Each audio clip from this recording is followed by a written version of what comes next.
सुनिए डॉक्टर श्याम सुंदर पाराशर जी की यह अनमोल कथा। आज की इस चतुर्थ दिवसीय कथा के तृतीय भाग में भक्तों, आप लोगों को महाप्रभु नारायण के 12 परम भागवतों में से एक भागवत की निश्चल भक्ति की कथा सुनाई जाएगी।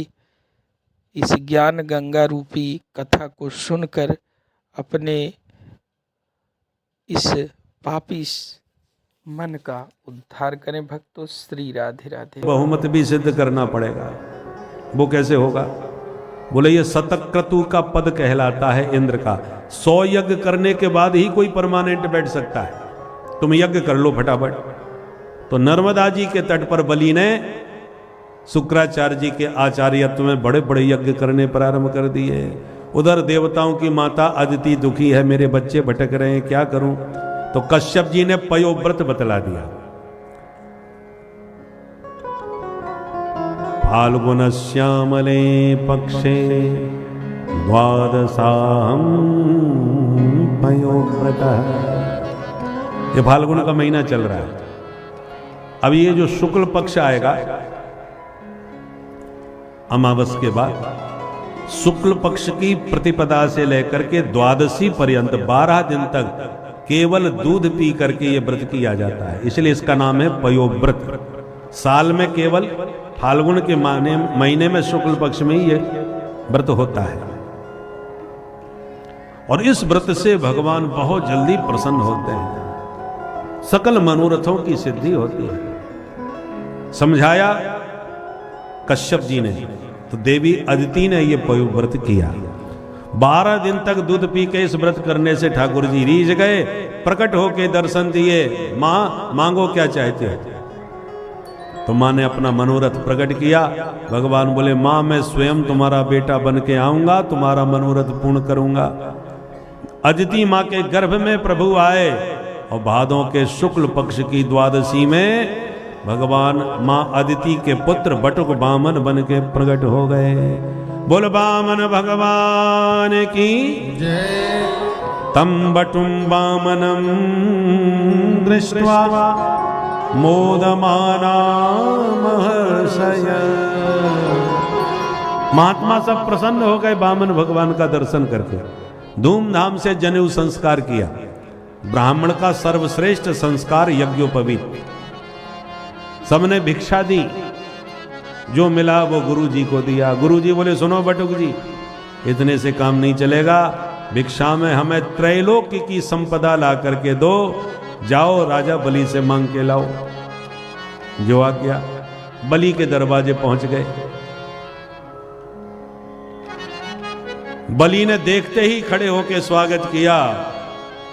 स्वागतम ते नमस्तुभ्यम ब्रह्मन किम करवामते। आइए आइए बटुक जी, आपका स्वागत है। आपको देखकर ऐसा लगता है जैसे साक्षात तपस्या ही मूर्तिमती बालक का रूप बना के मेरे सामने आ गई हो। मैं आपकी क्या सेवा कर सकता हूं बताइए? सोना चांदी गाय जो चाहिए मुझसे मांग लो। भगवान बोले, हम तो संतोषी ब्राह्मण हैं, हमें कछु ना चाहिए भैया। नाम सुन के चले आए और हम समझ गए तुम दिए बिना मानोगे नहीं, और हमें तुमसे कुछ चाहिए नहीं, इसलिए तुम्हारा सम्मान रखने के लिए मांग रहे हैं। क्या? पदानी त्रीण दैत्येन्द्र सम्मतानि पदा मम। मेरे इन पैरों से केवल 3 पग भूमि नाप करके हमें दान कर दो। बलि सुनते ही ठहाका मार के हंसा। 3 लोग कई राजा के सामने खड़े हैं आप, और 3 पग भूमि मांग रहे हैं। अरे सोच समझ के मांगो ब्राह्मण। मुझसे मांगने वाले को जिंदगी में दोबारा मांगना नहीं पड़ता। क्या मांगा है आपने? भगवान बोले, तुम सब कुछ दे सकते हो राजन, पर हम संतोषी ब्राह्मण हैं, जितनी आवश्यकता होती है उतना ही मांगते हैं, ज्यादा नहीं। बलि ने कहा, तो जैसी आपकी मर्जी। तो लो हाथ में जल, संकल्प पढ़े। उधर वैदिक विद्वान ब्राह्मण यज्ञशाला में मंत्र बोल रहे हैं।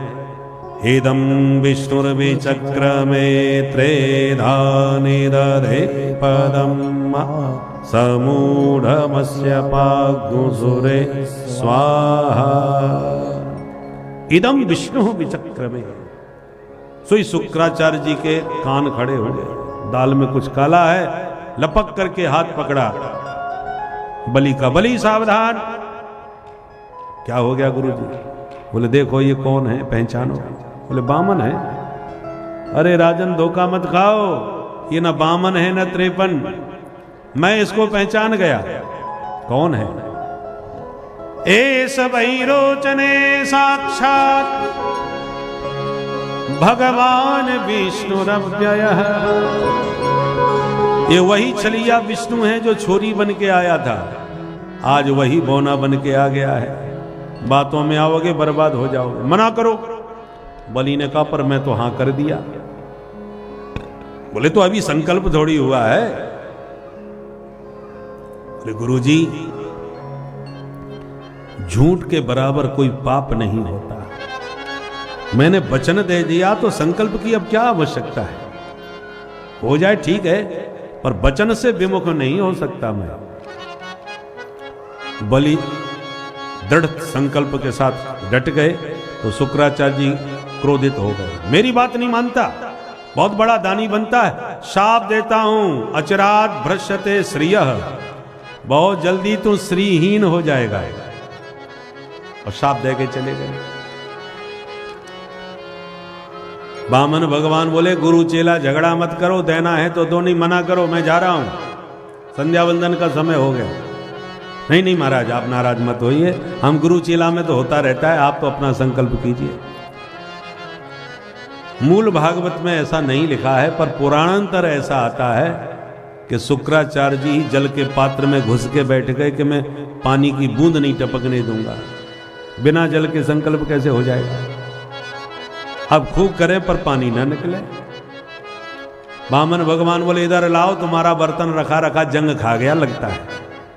और पैनी कुसा निकाल करके जो बाहर से छिद्र में फेंक के मारी कि शुक्राचार्य जी की एक आंख गोविंदाय नमो नमः।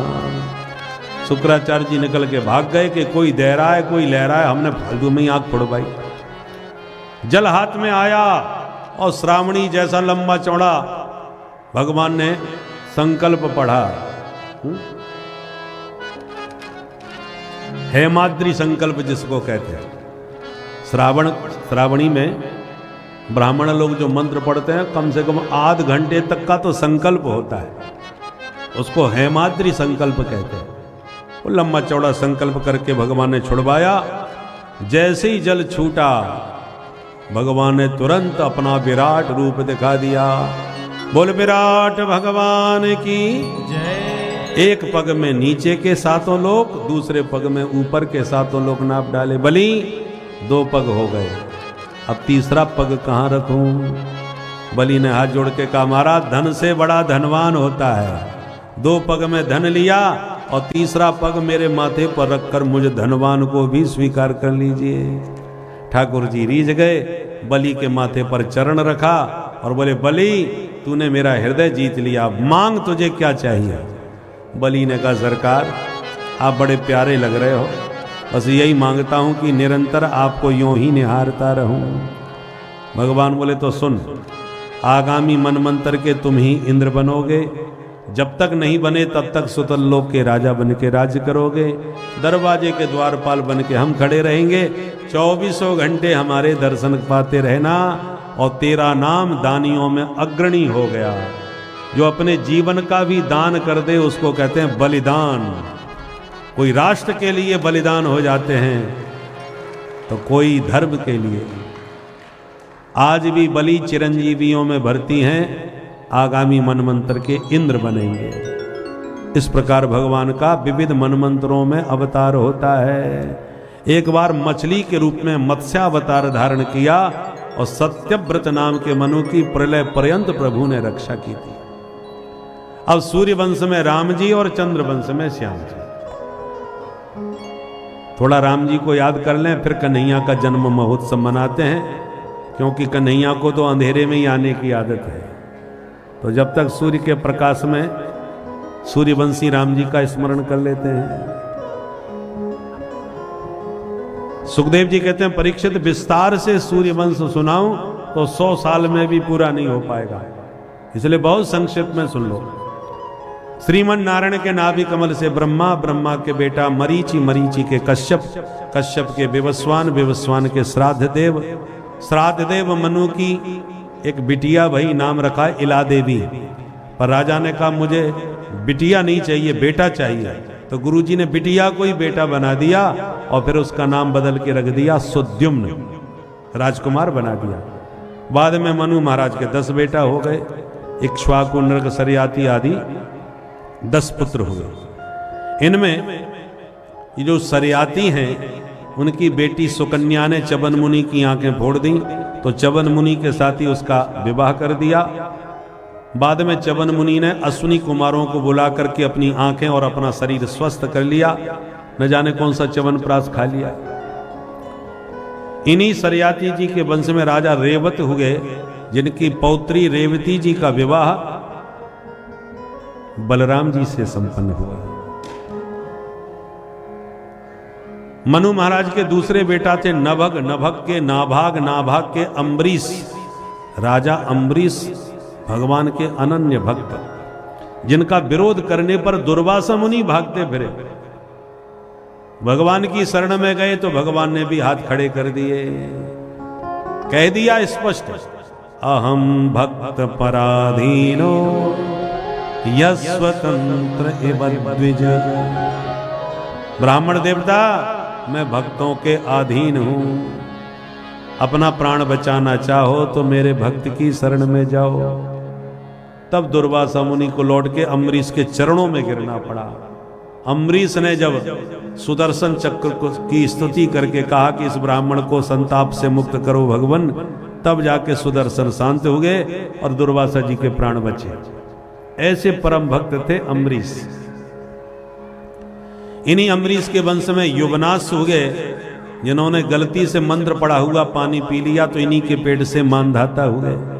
मानधाता की 50 बेटियां सौभरी मुनि को ब्याही।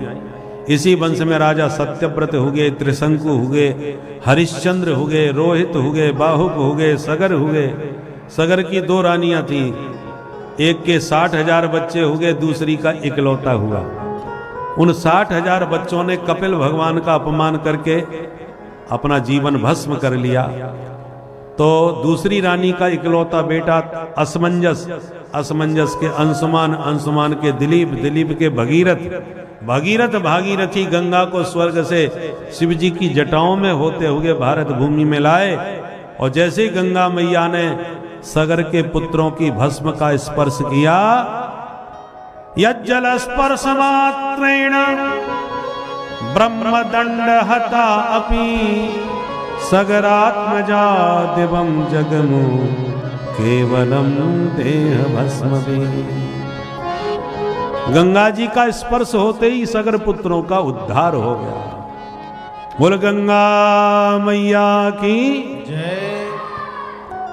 ये गंगा जी की महिमा। इन्हीं भगीरथ के वंश में ऋतुपर्ण, ऋतुपर्ण के सौदास, सौदास के अस्मक, अस्मक के नारी कवच, नारी कवच के खट्वांग, खट्वांग के दिलीप, दिलीप के रघु, जिनसे रघुवंश चला, रघु के बेटा अज, अज के बेटा महाराज दशरथ, और दशरथ जी के घर में श्री राम, लक्ष्मण, भरत और शत्रुघ्न लाल जी हुए। बोल अयोध्या धाम की जय, चारों भैयाओं की जय। एक श्लोक में राम कहानी भी सुना दिए। गुरुवर थे त्यक्त राज्यो व्यचरदनु वनम पद्म पदभ्याम प्रियाया पाणि स्पर्शाक्षमाभ्याम मृजत पतरुजो यो हरीन्द्रानुजाभ्याम। कैसे हैं राम जी, जो अपने माता पिता की आज्ञा का पालन करने के लिए अयोध्या के वैभव को मुस्कुराते हुए त्याग करके चले गए। चित्रकूट में वास करके साधु संतों को आनंद दिए, कोल भिलार भील किरातों को गले लगाए। भरत जी मनाने आए तो पादुका दे करके लौटाए। उसके बाद दंडकारण्य में पंचवटी बना करके रहे। वहां सूपनखा आई तो नकटी करके भगाई, खरदूषण को लेके आई तो खरदूषण को परलोक पहुंचा दिया। बड़े भैया के पास आई तो रावण समझ गया सामान्य वीर नहीं हो सकता, खरदूषण को मारने वाला, तो साधु भेष बना के आया और जानकी जी का हरण करके ले गया। राम जी बहुत रोए कि जानकी ने जीवन में एक चीज मांगी वो मैं दे नहीं पाया। क्या मांगा था? सोने का मृग। तो अब सोने का मृग ढूंढ के कहां से लाऊं, क्योंकि जो सोने का मृग मांगा था वो डुप्लीकेट निकला। अब असली सोने का मृग कहां मिले?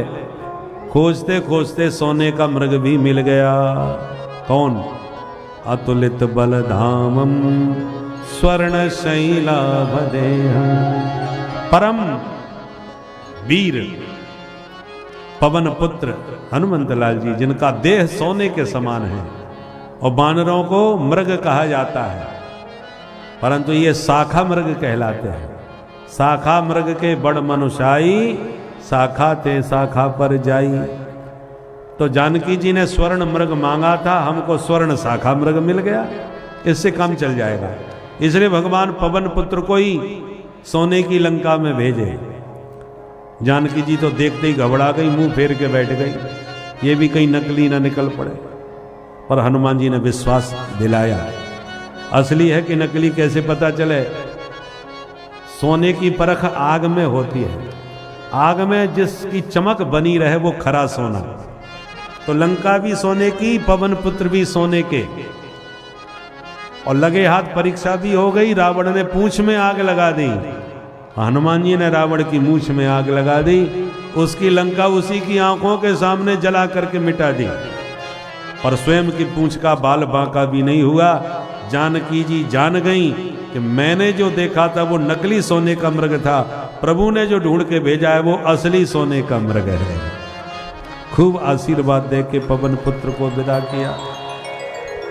राम जी को संपूर्ण संदेश जानकी जी का दिया। हनुमंत लाल जी ने दल बल के साथ भगवान चले, समुद्र पर सेतु का निर्माण किया और लंका में प्रविष्ट होकर के भयंकर युद्ध किया, समस्त निशाचरों का संहार किया और शरण में आए हुए विभीषण को लंका का स्वामी बना करके पुष्पक विमान में जानकी जी को बैठा करके राम जी 14 वर्ष के बाद लौटकर अवधेश बने। ऐसे रामभद्र के पाद पद्मों में बारंबार प्रणाम है। बोल राजा रामचंद्र भगवान की जय। अब बस 2 मिनट में एक बार राम जी की स्तुति गाएं, सोई कन्हैया का जन्मोत्सव प्रारंभ। श्री रामचंद्र कृपालु भज मन हरन भव भय दारुणम्। श्री रामचंद्र कृपालु भज मन हरन भव भय दारुणम्। नव कंज लोचन कंज मुख कर कंज पद कंजारुणम्।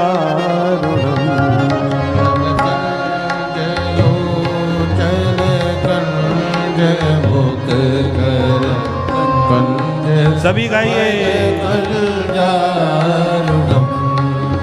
कंदर्प अगणित अमित छवि नवनील नीरज सुंदरम्। गणित अमित छवि नवनील नीरज सुंदरम्। पट पीत मानहु तड़ित रोचे सोचे नौमी जनक सुतावरम्। पट पीत मानहु तड़ित रोचे सोचे नौमी जनक सुतावरम्। भजु दीन बंधु दिनेश दानव दैत्य वंश निकंदनम्। जो दीन बंधु दिनेश दानव दैत्य वंश निकंदनम रघुनंद आनंद कंद कौशल चंद दशरथ नंदनम रघुनंद आनंद कंद कौशल चंद दशरथ नंदनम सिर मुकुट कुंडल तिलक चारो दार अंग विभूषण सिर मुकुट कुंडल तिलक चारो उदार अंग विभूषणम आजानु भुज सरचापधर संग्राम जित खर दूषणम आजानु भुज सरचापधर संग्राम जित खरदूषणम इति वादति तुलसीदास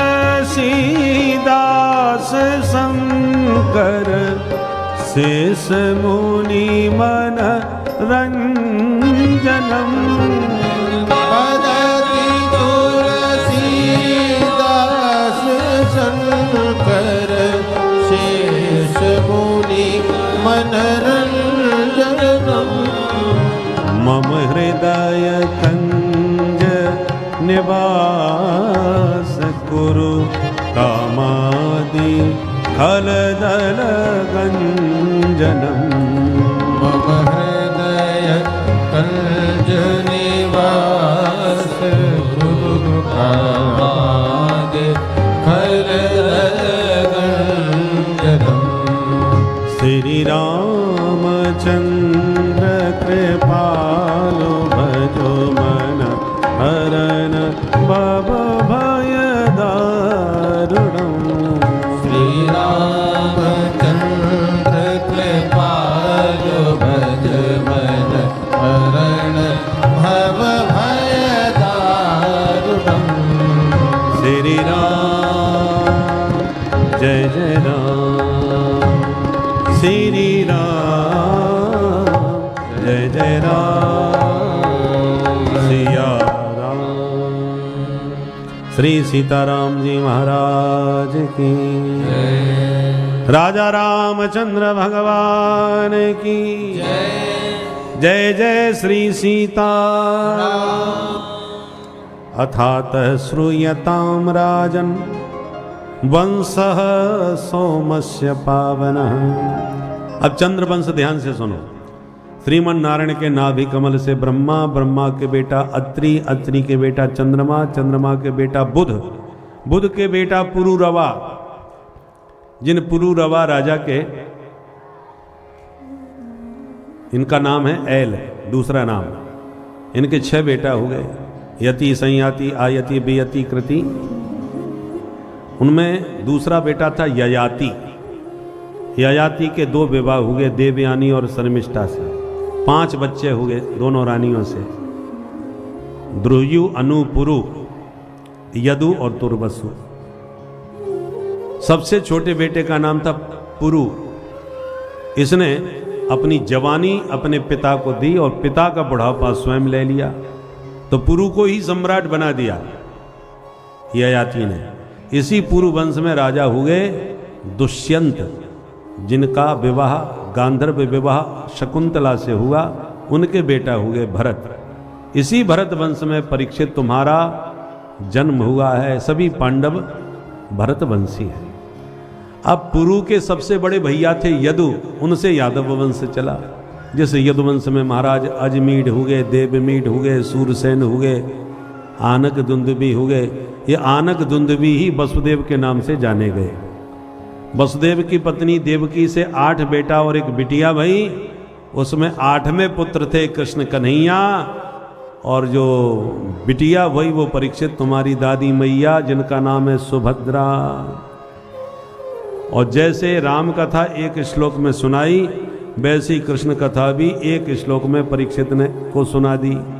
परीक्षित घबरा गए, हाथ जोड़ के खड़े हो गए और प्रश्न कर दिया, कथितो वंश विस्तारो भवता सोम सूर्ययो राज्ञां चो भयवंश्यानां चरितम परमाद्भुतम। महाराज, आपने सूर्य चंद्र वंश की वंशावली तो विस्तार से सुना डाली, और जब मेरे प्यारे प्रभु की चर्चा आई तो आपने बड़ी चटपटी दिखाई, 2 मिनट में पूरी कथा सुना दी। ऐसे काम नहीं चलेगा। राम कथा संक्षिप्त इसलिए सुन लिया ताकि कृष्ण कथा विस्तार से सुन पाऊं। आप तो कृष्ण कथा भी ऐसी चटपट कर रहे हो। मैं जानना चाहता हूं धर्मशील यदुवंश में प्रभु का अवतार कैसे हुआ, क्योंकि कृष्ण कथा भवरोग की मीठी मधुर दवा है, होम्योपैथिक दवा है ये। 4-4 गोली चूसते जाओ, मुंह भी मीठा हो जाए और बीमारी भी जड़ से मिट जाए।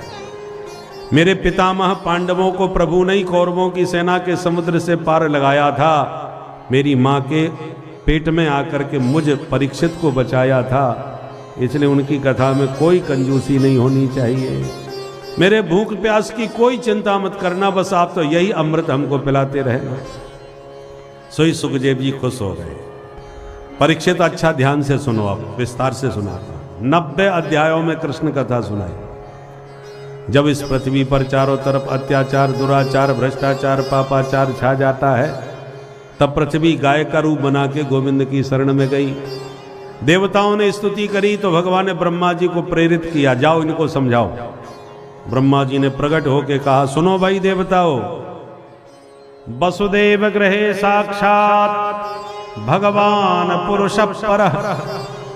मथुरा में वसुदेव जी के घर में प्रभु का प्राकट्य होने वाला है, तो हे देवी देवताओं तुम भी चलो, भगवान की लीला का आनंद लो और भगवान की लीला में सहयोग दो। देवताओं ने कहा, ये देवियां जाके क्या करेंगी, इनको स्वर्ग में भेजो। ब्रह्मा जी बोले, नहीं नहीं, देवियों को भी इसलिए ले जाना है क्योंकि भगवान भी अपनी शक्ति के साथ आ रहे, अकेले नहीं आ रहे। जनिष्यते तत्प्रिया, तत्प्रिया श्री राधा, भगवान की प्राण प्रिया राधा रानी भी वृषभानुनंदिनी बन के ब्रज में आ रही हैं। तो सरकार जुगल जोड़ी से आ रहे हैं, तो आप लोग सिंगल क्यों जाओगे, आप भी जुगल जोड़ी से जाओ। दूसरे देश का राष्ट्राध्यक्ष यदि जुगल जोड़ी से आता है तो हमारे जनप्रतिनिधि भी जुगल जोड़ी से ही उसकी अगवानी करने पहुंचते हैं। अब वो बात अलग है कि हमारे प्रतिनिधि की जोड़ी ही ना हो तो बेचारे को फिर अकेला जाना ही पड़ता है। हमारे देश में भी सिंगल और हमारे प्रदेश में भी सिंगल ही है। इसलिए ब्रह्मा जी ने कहा अकेले मत जाना, जुगल जोड़ी से जाना। ठीक है महाराज। तो देवी देवता मथुरा में प्रकट होने लगे यदुवंश में। मथुरा भगवान यत्र नित्यम सन्निहितो हरि। मथुरा के राजा महाराज उग्रसेन बड़े धर्मात्मा, पर बेटा हो गया दुष्टात्मा कंस। एक दिन बाप को ही उठा के जेल में पटक दिया और बोला तुम बुढ़े हो गए परंतु कुर्सी छोड़ना नहीं चाह रहे, अब तुम आराम करो, सत्ता हम संभाल लेंगे। जेल में डाल के खुद ही राजा बन बैठा। जनता को पता चला तो सब समझ गए ये दुष्ट अपने बाप का नहीं हुआ तो आपका क्या होगा। जनता में कहीं विद्रोह ना हो जाए इस डर से कंस ने कहा कुछ अच्छे काम करना चाहिए ताकि जनता की सहानुभूति मिले। तो इसने क्या किया, अपनी चचेरी बहन का विवाह बड़े धूमधाम से वसुदेव जी के साथ किया और पूरी नगरी को दुल्हन की तरह सजा दिया। इतना दान दहेज दिया, देखने वाले दंग रह गए कि जिंदगी में ऐसा विवाह नहीं देखा। जब विदाई की बेला आई तो बहन को विदा करते समय जोर जोर से रोने लगा। जनता भावुक हो गई। महाराज इतने सहृदय संवेदनशील हैं, इतने भावुक हैं, ये तो आज ही पता चला। एकदम बोला मैं अपनी बहन को विदा होते नहीं देख पाऊंगा। सारथी से बोला नीचे उतरो, मैं रथ हाँ करके बहन जी को खुद ससुराल लेके जाऊंगा, जाते हुए देख नहीं पाऊंगा। इतना जोर जोर से रोया कि जनता भी भोली भाली जनता बहुत जल्दी भावुक हो जाती है, नेक में खुश। और सत्ता लोलुप लोग जनता की इस नब्ज को जानते हैं, इसलिए तुरंत कैसा कैसा नाटक कर सकते हैं, जनता भोली भाली समझ नहीं सकती। कंस के नाटक में फंस गई भोली भाली जनता, पर देवता समझ गए दुष्ट बड़ा नौटंकी दिखा रहा है, इसका असली चेहरा जनता के सामने उजागर करवाना जरूरी है। तो देवताओं ने आकाशवाणी कर दी, अस्यास्त्वामष्टमो गर्भो हंतायाम बहसे बुध। ए मूर्ख कंस, जिस बहन देवकी के विवाह में तू भावुक हो रहा है, इसी देवकी का 8वां लाल तेरा बनेगा काल। सुनते ही कंस की आंख हो गई लाल, तुरंत देवकी के बाल पकड़ के रथ से नीचे पटक दिया, निकाल के तलवार मारने को खड़ा हुआ। न रहेगा बांस न बजेगी बांसुरी, मैं मार डालूंगा इसे, मेरा काल कहां से आएगा। वसुदेव जी ने हाथ पकड़ लिया, महाराज क्या कर रहे हैं, आपकी छोटी बहन है, बेटी के बराबर है, इसकी हत्या सारे समाज के सामने करोगे तो वो काला कलंक लगेगा, जीवन में नहीं धुलेगा। तब कंस को होश आया कि हम तो जोश में होश खो बैठे, सब बनी बनाई बात बिगाड़ दी, और जनता समझ गई है कितना पाखंडी है। अभी बहन जी के लिए रो रहा था, अगले ही पल गला काटने को खड़ा हो गया। दुष्टों का प्रेम पानी की लकीर है, न बनते देर न मिटते देर। सज्जनों का प्रेम पत्थर की लकीर होता है, जल्दी पत्थर पर लकीर खिंचेगी नहीं, और खिंच गई तो जीवन में मिटेगी नहीं। इसलिए सज्जन प्रेम करते नहीं, करते हैं तो जीवन भर निभाते हैं। दुष्टों के प्रेम का कोई भरोसा नहीं, स्वार्थ के लिए किसी का भी गला काट सकते हैं।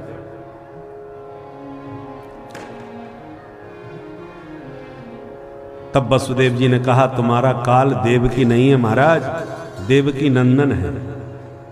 तो मैं आपको वचन देता हूं, पुत्रान समर्पयस्या, देवकी के बच्चे सब तुम्हें सौंप दूंगा, तुम्हें जो करना हो सो करना, पर अपनी बहन की हत्या करके काला कलंक मत लगाओ। कंस को बात समझ में आ गया। ठीक है वसुदेव, जब तक 8 बच्चे नहीं होते तुम दोनों मेरे पास रहोगे। बोले मंजूर है। दोनों को बंदी बना लिया। पहला बच्चा हुआ देवकी का, नाम रखा कीर्तिमंत। वसुदेव ने लाके कंस को दिया, महाराज पहली संतानें संभालिए। कंस बड़ा खुश हो गया, वचन के धनी निकले, ले जाओ वापस, बस 8वें को जरूर ले आना, उसे नहीं छोड़ूंगा। ठीक है महाराज। और जैसे ही लौटे तब तक नारद जी पहुंच गए। जब ये वातावरण देखा तो नारद जी ने सोचा पापी यदि ऐसे दया दिखाएगा तो जल्दी नहीं मरेगा। बाल हत्या सबसे बड़ा महापाप होता है, हैं? जब ये बाल हत्या करेगा तभी जल्दी मरेगा। 2026 से जो 32 में भविष्यवाणी हुई है कि सब निपटने वाले हैं, क्योंकि पाप का घड़ा भर गया है। कैसे कैसे दुरात्मा पापी हैं जो छोटे छोटे बच्चों का हरण करके और उनके साथ केवल दुराचार ही नहीं करते, उनका रक्तपान करते हैं, अपने को दीर्घजीवी बनाने के लिए, अपनी आयु बढ़ाने के लिए, अपनी शक्ति बढ़ाने के लिए। और कौन सा खून पीते हैं? जिन बच्चों को तड़फाने से खून में एक ऐसी शक्ति आ जाती है तो उसको पीने से आयु बढ़ती है। ऐसी भगवान जाने ये कौन की रिसर्च है। इसके कारण उन बच्चों को भयंकर यातना देकर के डराया जाता है और फिर उनका खून पी करके अपनी आयु बढ़ाते हैं। इससे बड़ा घोर अत्याचार, पापाचार और क्या हो सकता है, जो हम लोग कभी सोच भी नहीं सकते। ऐसा आज हो रहा है वर्तमान में, और केवल कहीं सुनी बात नहीं, सोशल मीडिया में आने भी लगे हैं दृश्य। सोचिए जरा, आज वर्तमान में इतना घोर बालकों के साथ अत्याचार हो रहा है। कंस ने केवल 6 पुत्र मारे देवकी के, तब इतना बड़ा पापी कहलाया। यहां तो 600 से भी ज्यादा, यानी कितने हजारों की संख्या में बच्चों को मारा हो। कितना बड़ा घोर पाप है। अब पृथ्वी में इतना बड़ा जब पाप होगा तो सोचिए उसका परिणाम क्या सामने नहीं आएगा।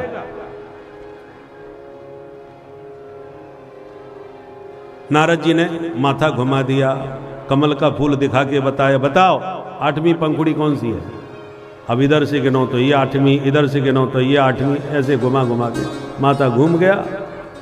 नारद जी तो चले गए, कंस का माथा घूम गया। इसका मतलब पहला भी 8वां हो सकता है। मूर्ख और संख दूसरों के भूखने से बचते।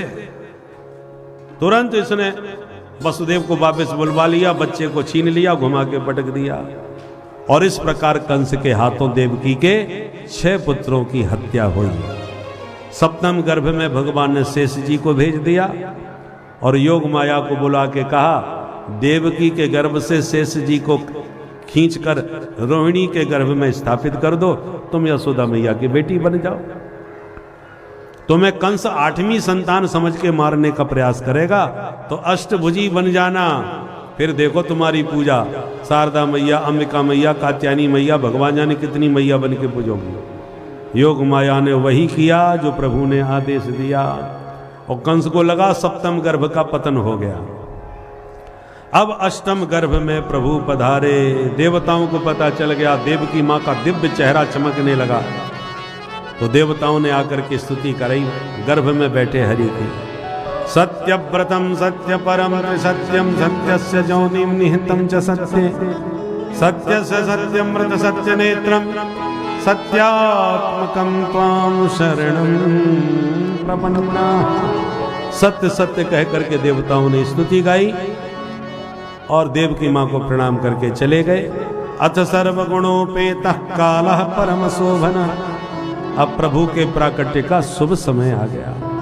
भादों का महीना आ गया, कृष्ण पक्ष आ गया, अष्टमी तिथि आ गई, बुधवार आ गया, रोहिणी नक्षत्र आ गया, हर्षण योग आ गया। अखिल ब्रह्मांड के महानायक प्रभु एक भक्त की इच्छाओं को पूर्ण करने के लिए अपने ही शरीर के अणुवंश के छोटे क्षेत्र में भी प्रभु ने अपने अंशावतार रूप में जन्म लिया। पूर्ण ब्रह्म तो आ नहीं सकते, तो अंश अवतार में प्रभु ने जन्म लिया है इस पृथ्वी के अंदर। और जैसे ही उनका अंश अवतार इस पृथ्वी पर आए, पूरी पृथ्वी की पूरी प्रकृति ही गदगद हो गई प्रभु के स्वागत में। पूरा ब्रह्मांड ही मानो एकदम खिल उठा हो अपने प्रभु के स्वागत में। हर जगह नित नए शगुन होने लगे, चाहे वह जलचर, नभचर या स्थलचर, कोई भी जीव जंतु था, सभी एकदम प्रणीत होकर सुरम्य वातावरण को बनाते हुए प्रभु को देखने को लालायित हुए। ऐसी मधुरिम शोभा का आप इस कथा में वर्णन सुने भक्तों। श्री राधे राधे। और कन्हैया जानते हैं कि हम रो पड़े तो लाठी बंदूक लेके मामा जी टूट पड़ेंगे, माहौल ठीक नहीं है, इसलिए भगवान शांत रहे। वसुदेव जी ने देर नहीं लगाई, लाला को उठा के सूप में लिटा के सिर पर बैठा के चल दिए। हथकड़ी बेड़ी अपने आप खुल गई, दरवाजे भी खुल गए, पहरेदार भी सो गए। बादलों ने देखा हम भी घनश्याम, प्रभु भी घनश्याम, तो मंद मंद पानी की फुहारों से स्वागत करने लगे। आगे बढ़े तो जमुना जी ने उमंग भर के भगवान के चरण छूने की चेष्टा करी और वसुदेव जी डूबे जा रहे थे तो भगवान ने चरण नीचे लटका दिया और भगवान के चरण का स्पर्श पाते ही जमुना जी की जलधारा वसुदेव जी के घुटनों के बराबर हो गई। बोले जमुना मैया की जय। नंद भवन में पहुंच करके लाला को वहां सुला दिए, वहां से लाली को उठा लिए। वापिस जब आए तो हथकड़ी बेड़ी फिर लग गई, दरवाजे सब बंद। कन्या इतनी जोर से रोई कि पहरेदार जग गए। कंस को खबर दिए, कंस दौड़ा आया, कन्या को छीन करके आकाश में घुमाया। कन्या हाथ छुड़ा के आकाश में उड़ गई और बोली, पापी मुझे तू क्या मारेगा, तुझे मारने वाला पैदा हो गया। कंस घबरा गया, बहन जी कहाँ पैदा हुआ है, जल्दी बताओ। कन्या बोली, पूरी जन्मपत्री नहीं बताऊंगी, तेरे आसपास ही हुआ है, ढूंढ लेना। और यूं कह के देवी गायब हो गई और जाकर के विंध्याचल पर्वत पर विंध्यवासिनी मैया के रूप में विराजमान हो गई। बोले विंध्यवासिनी मैया की। कंस घबरा करके देवकी के चरणों में गिर के रोने लगा। बहन जी, आज पहली बार पता चला है कि ये देवी देवता भी झूठ बोलते हैं। देवताओं ने कहा था कि मेरा काल तेरा लाल होगा, और ये देवी कह गई तेरा काल तो कहीं पैदा हो गया। दो में से एक तो झूठा है, मुझे माफ करना बहन। यों कह के देव के वसुदेव को मुक्त करके कंस घर गया। उधर नंद भवन में क्या हुआ, अभी 10 मिनट बाकी हैं 6 बजने में। तो अब हम लोग धूमधाम से नंद महोत्सव मनाते हैं।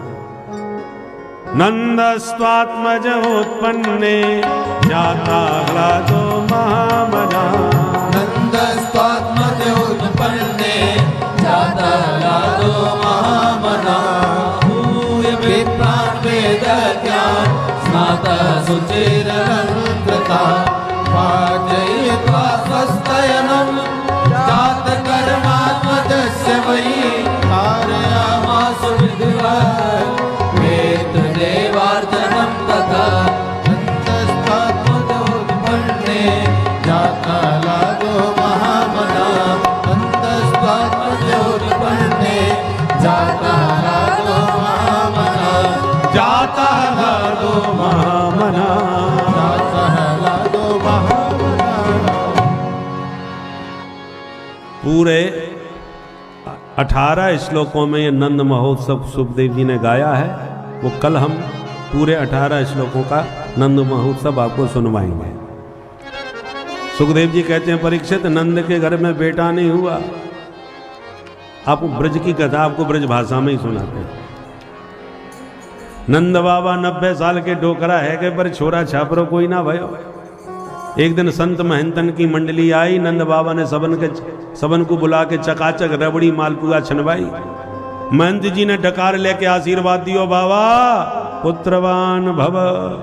नंद बाबा बोले 90 साल के बुढ़ापे में कैसो आशीर्वाद दे रहे हो महाराज, अब तक तो भयो ना है, अब का होएगो।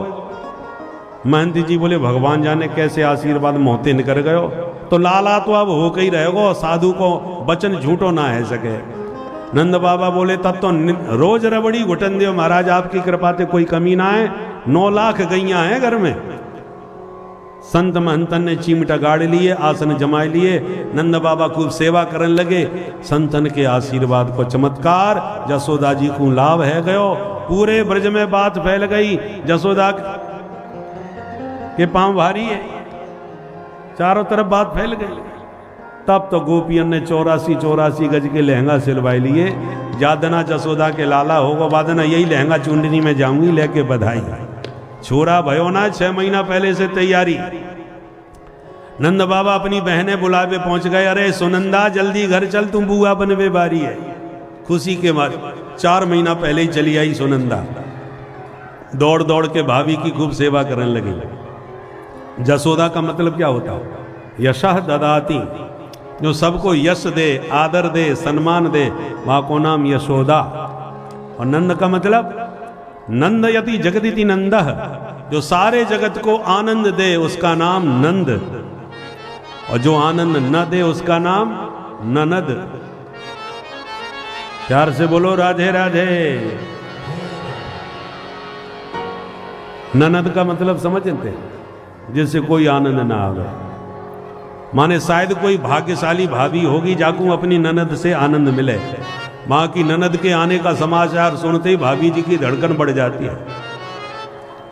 नेक कसर पड़ गई कि महाराज मुंह फुला के बैठ गई, और मैं सासू से न जाने काका कह के, तो बेचारी भाभी घबराई रहती है ननद से।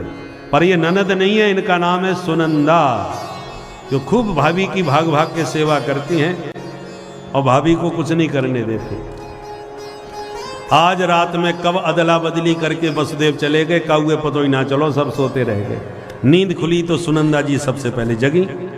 भाभी के कमरे में झांका और नील कमल जैसा सुंदर लाला भाभी की गोद अंक में खेलता नजर आया। दौड़ के जो लाला की दिव्य शोभा को देखा, सुनंदा खुशी के मारे चिल्लाती वही दौड़ी, है गो है गो है गो है गो है गो। सबरे ग्वाला दौड़े दौड़े, का भयो? मुंह पे हाथ धर के बोली कछु ना भयो। मन में सोचा शुभ समाचार सबसे पहले भैया है सुनाऊंगी, तभी 9 लाख हार मिलेगा हाथ में। ग्वालों से बोली जल्दी बताओ मेरे भैया कहाँ हैं। ग्वाला बोले अथाई पर बैठे बैठे माला सटकाए रहे। तो दौड़ी दौड़ी गई, जाके क्या देख रही हैं, नंद बाबा भजन कर रहे हैं। कौन सो मंत्र जप रहे हैं, अवई तो भयो ना है, आगे पतो ना है, अवई तो भयो ना है।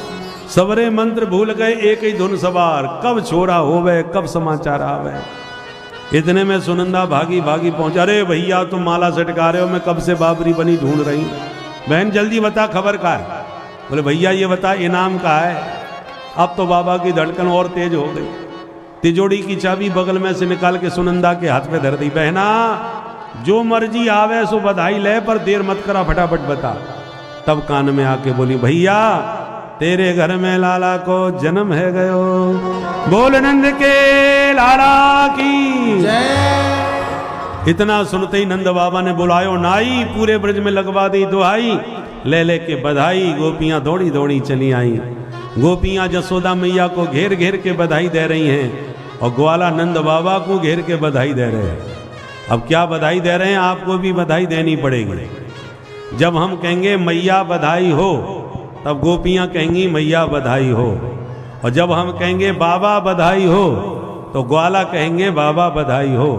अब देखें ग्वालन की अब बधाई में दम है कि गोपियन की।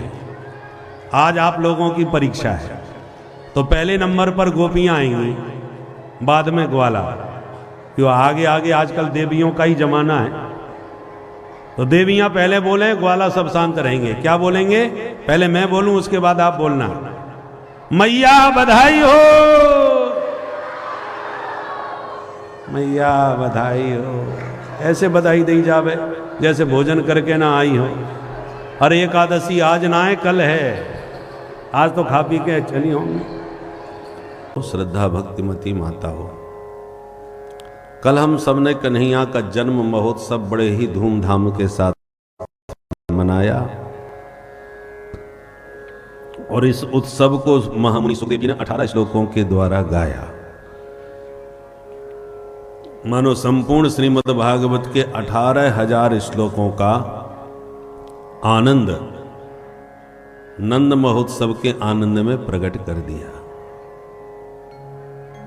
सुखदेव जी कहते नंद के घर में बेटा नहीं हुआ तो जाता हिला दो महामना।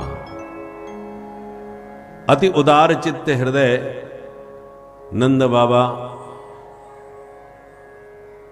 के घर में मानो आनंद ही मूर्तिमंत बालक बन करके आ गया।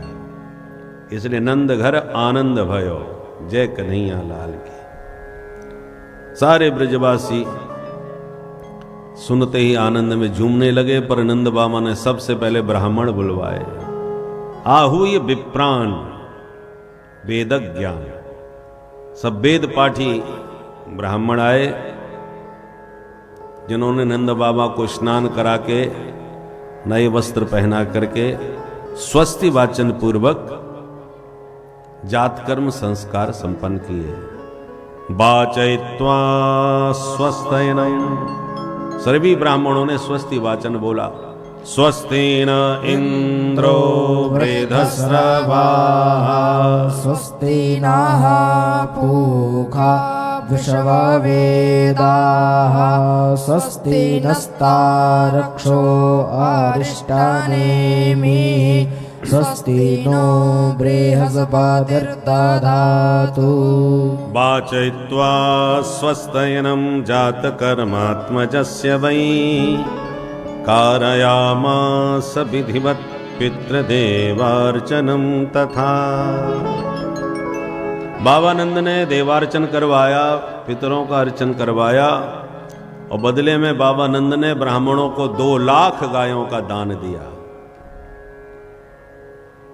और वो भी सुसज्जित गायों का, सोने से सींग, चांदी से खुर, दिव्य वस्त्रालंकार धारण करा के ब्राह्मणों को दान किया। अन्न के 7 विशाल पर्वतों को नंद बाबा ने दान दिया। अनाज का इतना बड़ा ढेर लगा दो कि एक व्यक्ति दूसरे को आमने सामने खड़े होकर देख न पाए। इतने बड़े अन्न राशि को पर्वत दान कहा जाता है। तो अन्न के ऐसे 7 पहाड़ बना करके बाबा नंद ने अन्नदान ब्राह्मणों को दिया। सूतमागध बंदीजन मंगल गान करते हुए बिरदावलियां गाने लगे, दुंदुबियां बजने लगीं। गोपियां भी सुंदर सुंदर सुसज्जित अलंकारों से समलंकृत होकर के भागी भागी आ रही हैं। गोप्या सुमृष्टमणि कुंडल निष्कंठ्य चिंत्रांबरा पति शिखाच्युत माल्य वर्षा नंदालयम सबलया ब्रजतिर्विरेजो व्यालोल कुंडल पयोधर हार शोभा। गोप्यः सुमृष्ट मणि कुंडल निष्कंठ्य। गोपियां भी सुंदर सुंदर वस्त्रालंकारों से सुसज्जित होकर के, कानों में कुंडल, कंठ में सुंदर सुंदर हार धारण किए चली जा रही है। और अपनी चोटी में, शिखा में सुंदर सुंदर पुष्पों के गुच्छे सजा रखे थे गोपियों ने। और प्रेम पुलकित होकर के जब दौड़ी तो चुटिया खुल गई, फूल बिखर गए रास्ते में। शिखाच्युत माल्य वर्षा। चुटिया के खुल जाने से केसों में लगे हुए फूल धरती में गिरते चले जा रहे हैं। मानो पुष्प भी विचार कर रहे हैं कि धन्य हो ब्रज गोपियों, जो साक्षात पूर्ण ब्रह्म परमात्मा का प्रत्यक्ष दर्शन करने जा रही हो। तो आप जैसी पुण्यात्माओं के सिर पर बैठने की हमें हिम्मत नहीं, हमें तो आपकी चरण रज में लोटपोट होना चाहिए। इसलिए पुष्प भी शिखा से कूंद कूंद करके उनके चरणों में लोटपोट हो रहे हैं। गोपियां आकर के आशीर्वाद देती हैं। प्राय हम लोग बच्चों को आशीर्वाद देते हैं, आयुष्मान भव, चिरंजीवी भव। पर गोपियां आशीर्वाद देती हैं, चिरम पाही। लाला, हजारों वर्ष तक तू हमारी रक्षा करतो रहे। ता आसे सह प्रयुंजानास चिरम पाही ति बालके। हजारों वर्षों तक ये हमारे ब्रजमंडल की और हम सब गोपियन की रक्षा करतो रहे। ये आशीर्वाद गोपियों ने दिया। सूतमागध बंदी जन जो मांगते हैं बाबा नंद उन्हें दुगना करके देते हैं। प्रोत्सित भर्तिका होते हुए भी रोहिणी अपने उत्साह को रोक नहीं पा रही, वो भी झूम झूम के नाच नाच करके गा रही है। आनंद का समय कितनी जल्दी बीत जाता है पता नहीं चलता, और दुख की घड़ी काटे नहीं कटती। तो बाबा नंद को इतना हर्ष हो रहा है, 90 वर्ष के बुढ़ापे में लाला भयो है, समय को पता ही ना चले। अचानक नंद बाबा बोले, ब्रजवासियों बहुत बड़ी हमसे भूल है गई। क्या बात है गई बाबा? बोले भैया अब की बार हम इनकम टैक्स जमा कर वो भूल गए, आयकर जमा नहीं किया भैया। पर चिंता मत करो ब्रजवासियों, ये तुम्हारो ही लाला है, तुम्हारो ही घर है, तुम प्रेम से उत्सव मनाओ। मैं मथुरा में जाके वहां कंस को कर दे के तुरंत लौट के आऊं, तब तक तुम छोरा को ध्यान रखियो। ग्वाला बोले बाबा तू घर की चिंता छोड़, जा अपनो काम निपटा। तो गोपान गोकुल रक्षायाम निरूप्य मथुरांगतः नंदः कंसस्य वार्षिक्यम करम दातुम कुरुद्वः। हे कुरुद्वः, हे कुरुश्रेष्ठ परीक्षित, कंसस्य वार्षिक करम दातुम नंदः मथुरांगतः। वार्षिक कर देने के लिए बाबा नंद तो मथुरा चले गए, और मथुरा से लाला की मौसी आए गए। मौसी समझ गए कौन? कंसेन प्रहिता घोरा पूतना बालघातनी। बालघातनी पूतना ने प्रवेश किया गोकुल में, और जब हल्ला सुना नंद घर आनंद भयो जय कन्हैया लाल की, समझ गई काऊ के घर में पूत भयो है, और नाम मेरो है पूतना। कोई पूत बचने वाला नहीं है मुझसे। तो सुंदर ब्रज गोपियों में गोपी का वेश बना करके छैल छबीली नई नवेली गोपी बन करके पूतना मिल गई और झुंड में मिल करके नंद भवन में घुस गई और मैया से खूब नाटक कर भी लगे। अरे जसोदा बहन बधाई हो, मैंने जैसी सुनी तेरे छोरा भयो है, मैं तो खुशी में बाबरी है गई, सब काम छोड़ के भागी भागी आई हूं। अब तू ऐसे मेरा मौका देख रही है टुकुर टुकुर, ना पहचानी का। अब मैया नीचे से ऊपर देखे, हे भगवान ये मेरी बहना कौन कहां से आई गई, परंतु इतने प्यार से मुख में बधाई दे रही है तो होगी तो कोई जान पहचान की ही। मेरा बड़ो भुलक्कड़ स्वभाव है, अब मैं एकदम पूछूं कि तू कौन है तो बुरो मान जाएगी। तो मैया संकोच भी कर रही है और हंस के स्वागत भी कर रही है कि ये है कौन।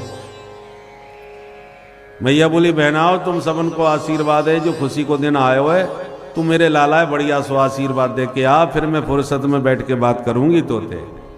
ठीक है बहन। और इतना कह करके पूतना पालने की ओर गई। पालने में लेटे हुए प्रभु ने तिरछी निगाह से देखा, ओहो मौसी जी आए रही हैं। पूतना को दूर से देखते ही भगवान ने तुरंत नेत्र बंद कर लिए। विबुध्यताम बालकमारिकागृहम् चराचरात्मा सनिमीलते क्षणः। नेत्रबंद क्यों कर लिए गोविंद ने, इस पर आचार्यों ने खूब सारे भाव दिए। एक संत कहते हैं कि भगवान ने इसलिए नेत्र बंद किए कि हम तो ब्रज में आए थे माखन मिश्री खावे और मौसी जी आ गई हमको जहर पिलाने, तो जहर पीवे को अभ्यास हमें बिल्कुल ना, ये तो हमारे भोले बाबा को बहुत अच्छा अभ्यास है। महाशिवरात्रि आई रही है तो भगवान ने तुरंत आंख बंद करके भोले बाबा को ध्यान करो, भोलेनाथ जल्दी आओ या जहर से आप ही निपटी हो, हम तो दूध घी पीवे वाले खावे वाले। इसलिए शिव जी का ध्यान करने लगे आंख बंद करके। अथवा एक संत कहते हैं भगवान ने इसलिए नेत्र बंद किए कि प्रभु को लगा हम आए हैं दुष्टों का विनाश करने के लिए, और लगता है श्री गणेश मौसी जी से ही होने वाला है, तो इतना बड़ा अभियान प्रारंभ कर रहे हैं तो चलो आंख बंद करके पहले मंगलाचरण कर लें तब श्री गणेश करेंगे। इसलिए आंख बंद करके भगवान मंगलाचरण करने लगे। अथवा भगवान ने इसलिए नेत्र बंद किए कि भगवान के हाथ का जो मरता है वो किसी दिव्य लोक में जाता है, तो भगवान ने सोचा पूतना को मार के किस लोक में भेजूं, और भगवान के दोनों नेत्र सूर्य और चंद्र लोक हैं, तो मानो सूर्य चंद्र दोनों ने अपने अपने गेट बंद कर लिए कि पूतना को हम अपने लोक में तो आने नहीं देंगे, आपको जहां मर्जी पड़े तहां भेज दो। इसलिए प्रभु के दोनों नेत्र बंद हो गए। इस प्रकार से भक्तों के बहुत सारे भाव हैं। पूतना ने समझा बच्चा आंख बंद किए सो रहा है, तो दबे पांव आई, लाला को उठाई, गोद में लेके अपना जहर लगा हुआ स्तन पिलाई। भगवान पहले तो उसका विष पान किए, फिर दुग्ध पान किए, फिर धीरे धीरे प्राणों को ही पीना प्रारंभ कर दिए। जब प्राण खिंचने लगे तो दर्द के मारे चिल्लाने लगी और भगवान को लेके भगी, और भगवान ने जैसे संपूर्ण प्राण हरण किए कि धड़ाम मर के धरती पर गिरी, और ऐसी भयंकर विशाल काया बना करके मरी कि 6 कोस तक के वृक्ष टूट के चकनाचूर हो गए। बोलो पूतना मर्दन भगवान की जय। मैया तो डर गई, ये आवाज कहां से आई। दौड़ के मैया ने देखा कि पालने से लाला गायब। तो मैया चिल्ला पड़ी, हे भगवान मेरा छोरा कहां गयो, कौन ले गयो। वाला घबराए, दौड़ के बाहर आए तो देखा पहाड़ जैसा पूतना का शरीर मरा पड़ा है। भाग करके पूतना के पेट से लाला को उतार के मैया की गोद में दिया और बोले मैया गजब है गयो, मरी पूतना के पेट पे बैठो पायो तेरो छोरा। मैया बोली हे भगवान ये पूतना कैसे मर गई। बोले मैया वो हमें खबर ना चली। एक ग्वाला बोलो मैया तेरे छोरा को लेकर जोड़ से भाग रही होगी, सो लगी ठोकर दम दी से गिर के मर गई। और ये तो कोई सपने में ना सोच सके या कल के छोरा ने मार दी होगी। सब अपने अपने तर्क वितर्क करने लगे मैया बोली जैसे मरनी थी सो मर गई, पर मेरे छोरा की प्रभु ने रक्षा कर ली। पर छोरा ने आज मुर्दा छू लियो, चलो या की शुद्धिकरण करें। तो गौशाला में लाके मैया ने गाय के गोबर से, गाय के मूत्र से, गाय की चरण रज से भगवान का अभिषेक किया और गाय की पूंछ से झाड़ू लगायो। हे गैया मैया मेरे छोरा की अलाय बलाय सब दूर कर दे। वेद लक्षणा गौ माता के पंचगव्य में अद्भुत शक्ति होती है। पंचगव्य का मतलब गाय का ही दूध, घी, दही, दूध, दही, घी, गोबर और मूत्र, इन पांचों को मिला के पंचगव्य बनता है, जिसको पीने से शरीर के समस्त पाप भस्म होते हैं और बहुत सारी रोग व्याधियों से भी ये पंचगव्य बचाता है। इसलिए हमारे यहां गौ माता का विशेष महत्व है। गाय के गोबर से हमारे पूर्वज इसलिए आंगन को लीपते थे कि गाय के गोबर की गंध से ही तमाम विषाक्त कीटाणु समाप्त हो जाते हैं। बहुत सी बीमारियों से हम बच जाते हैं। कच्चे मकान होते थे, आंगन में गोबर का लेप होता था, क्या बढ़िया आंगन को सजा दिया जाता था, चित्रकारी की जाती थी माताओं के द्वारा। अब उस आंगन में ना कोई फिसल सकता है, ना रपट सकता है, ना गिर सकता है। गलती से गिर भी जाए तो कोई फर्क नहीं पड़ता। अब पक्के मकान हो गए, आंगन भी पक्का हो गया, तो गोबर का लिपना तो खत्म हो गया। बढ़िया चिकना पत्थर लगा दिया जाता है, तो नेक पानी गिरा और फिसल के धड़ाम से गिरे तो कमर टूट गई, पड़े रहो अब खटिया पर। बोलो राधे राधे राधे राधे। इसलिए हमारे पूर्वजों की परंपरा जो बनाई हुई थी वो बहुत दूरदर्शिता के साथ थी। रोग व्याधियों से छुटकारा और गिरने फिसलने से का भी कोई खतरा नहीं।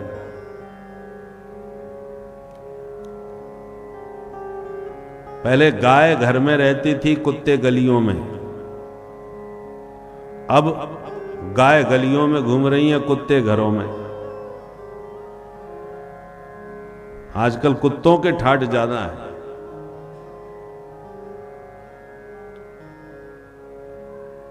इसलिए जितने हम अपने पूर्वजों की बनाई परंपरा से विमुख होते जा रहे हैं, विपरीत चल रहे हैं, उतने ही रोग व्याधि और अनेक प्रकार के समस्याओं से ग्रसित होते जा रहे हैं।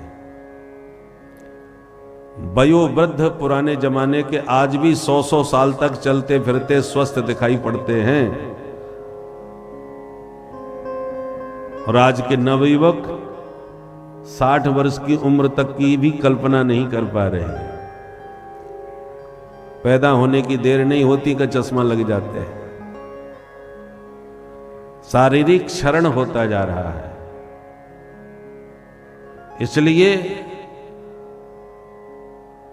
अपने परिवार को यदि स्वस्थ रखना है तो प्रत्येक सनातनी को धर्म की दृष्टि से, स्वास्थ्य की दृष्टि से और जीवन को सार्थक बनाने के लिए एक गाय तो कम से कम हर घर में होनी ही चाहिए।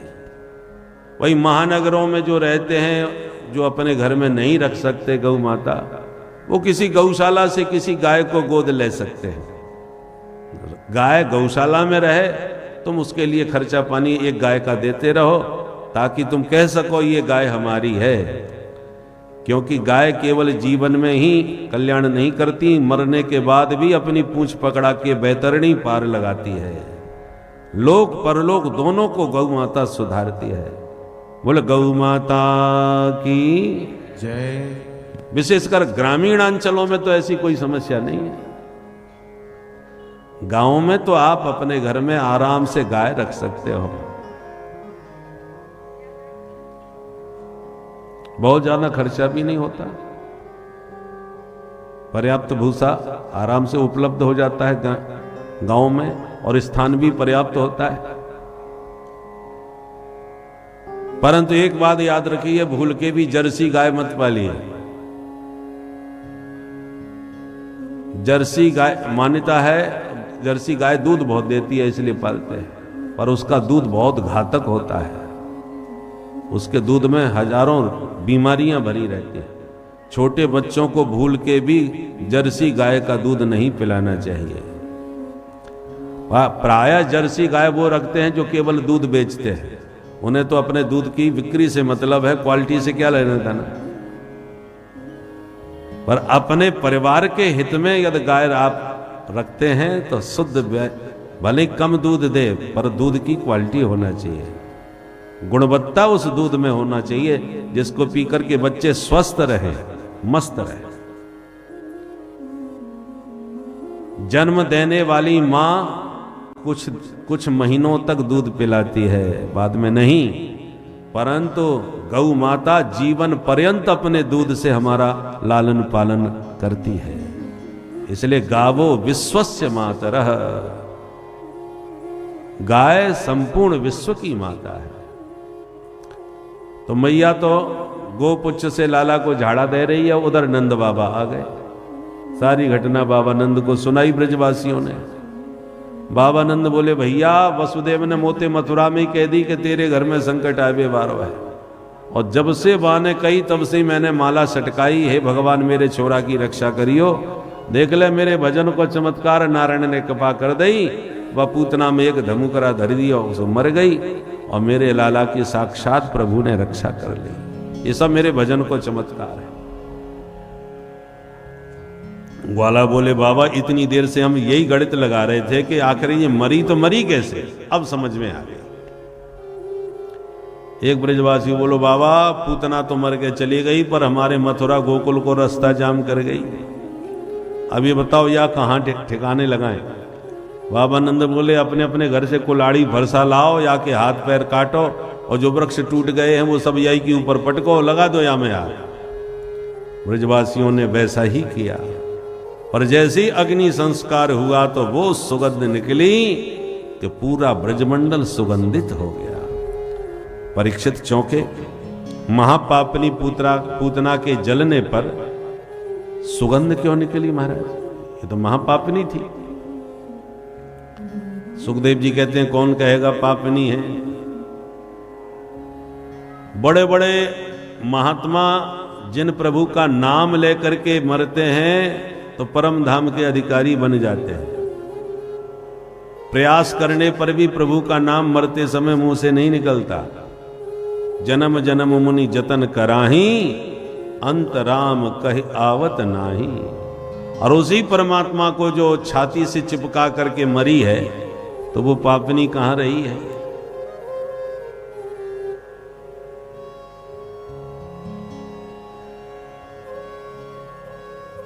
जिस पूतना में एक भी गुण नहीं था, उसमें से भी भगवान ने गुण निकाला और मां के समान गति मौसी मान करके पूतना को प्रदान कर दी।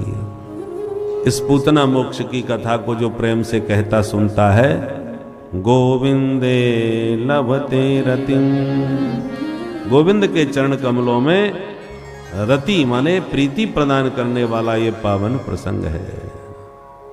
अब एक दिन की बात, कन्हैया का जन्म नक्षत्र आया, मैया ने लाला को सजाया और बड़े प्यार से पालने में सुलाने लगी।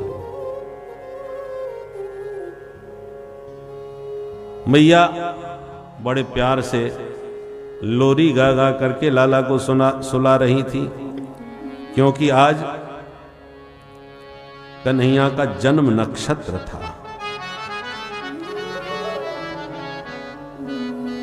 हम लोग जन्म की तारीख मनाते हैं, साल में एक बार जन्मदिन, और मैया लाला का जन्मोत्सव हर महीने बनाती थी।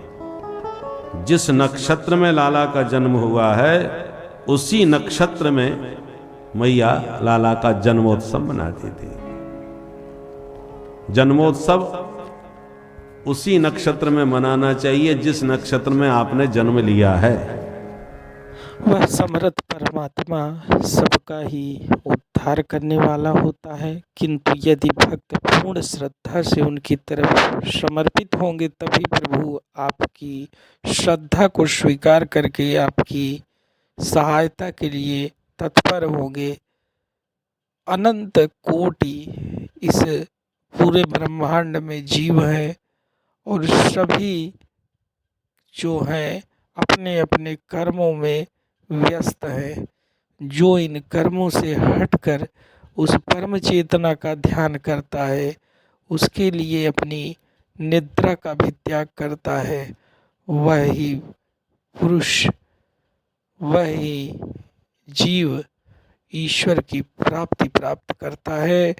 और जिसे ईश्वर मिल गए उसके लिए अब इस अनंत कोटि ब्रह्मांड में कोई भी चीज़ असंभव नहीं है। उसे सब कुछ मिल गया मात्र ईश्वर के दर्शन से ही।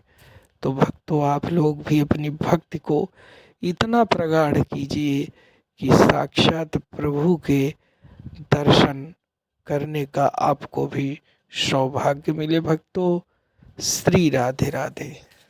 लाला को सुलाया और न सोवे का नहीं आता, सुंदर सुंदर लोरी गा गा के अपने लाला को सुलाने लगे। छगन मगन मेरे लाल को आजारी निदिया, छगन मगन मेरे लाल को आजारी निदिया, छगन मगन छगन मगन छगन मगन छगन मगन छगन मगन मेरे लाल को आजारी निदिया, छगन मगन मेरे लाल को आजारी निदिया, चंचल मोहन श्याम के नैनन बीच समा, चंचल मोहन श्याम के नैनन बीच समा, ओ आजारी निदिया, आजारी निदिया।